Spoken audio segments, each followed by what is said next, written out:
උඩ ආර්යමන් ළඟට ගිහිල්ලා කියනවා මට සමා වෙන මං රාධිකාගේ හස්බන්ඩ් මගේ රංගපෑවේ රාධිකා කිව්ව නිසා කියලා උඩ ආර්යමන්ට කියනවා. ආර්යමන් ඒකට කමක් නැහැ කියලා කියනවා.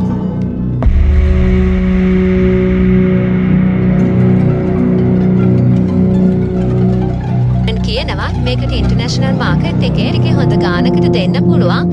ඒ නිසා තමයි මෙච්චර ගානක් දෙලා මම මේක ගන්නෙ. එහෙනම් දැන් මට මේක ගන්න පුළුවන් නේද කියලා යමන් අර මුතු වැඩේ ගන්න යනවා. එතකොට මහාන කියනවා දැන් ඔයාට ඒක ගන්න බෑ. අස්ස තමයි ඔයාට මේ මුතු වැඩේ අපි දෙන්නේ කියලා අහාන යමන්ට කියනවා. ඉතින් මෙතනදී ආර්ජුන් අර ජුවලරි රූම් එකේ තියෙන අනුතුරු ඇඟවීමේ එලාම් එක ඔන් කරනවා. ඊට පස්සේ ඒ එලාම් සද්දෙට හැමෝම කලබල වෙනවා. ඉතින් අහානා බරණිකාවට ගිහිල්ලා කියනවා ටික ගිහිල්ලා කෝටි 10ක චෙක් එකක් අහානට දෙනවා. අහානා අහනවා මේ වගේ මුතු වැඩයක් කෝටි 10කට ගන්න තරම් ඔයාට තියෙන උමනාව මොකද්ද කියලා.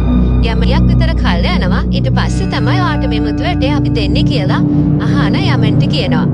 ඉතින් මෙතනදී ආර්ජුන් අර ජුවලරි රූම් එකේ තියෙන අනුතුරු ඇඟවීමේ එලාම් එක ඔන් කරනවා. ඊට පස්සේ ඒ එලාම් සද්දෙට හැමෝම කලබල වෙනවා. ඉතින් අහානා බරණිකාවට ගිහිල්ලා කියනවා මට මෙතන ඉන්න වෙනවා මේ මුතු ඇටේ පරිස්සම් කරන්න. ඔයා ගිහිල්ලා එතන වෙන්නේ මොකද්ද කියලා බලන්න ඩොකියුමන්ට් තියෙන පෙට්ටිය අරගෙන පරමිතයි වර්ජිතයි ගෙනත් දෙනවා. ඉතින් පරමිත ගොඩක් ඔයා ගිහිල්ලා එතන වෙන්නේ මොකද්ද කියලා බලන්න කියලා අහානා බරණිව ඇතෙන්ට යවනවා.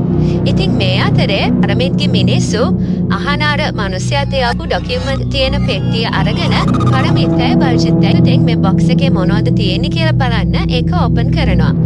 ඊට පස්සේ ඒක ඇතුලේ තියෙන ඩොකියුමන්ට් එක අරගෙන බලනවා. ඉවර වෙනවා. ඊළඟ කොටසත් අපි ඔයාලට ඉක්මනටම අරගෙන එන්න. මේ වීඩියෝ එකට ලයික් එකක් දාලා අපේ channel එක subscribe කරලා තියාගන්න.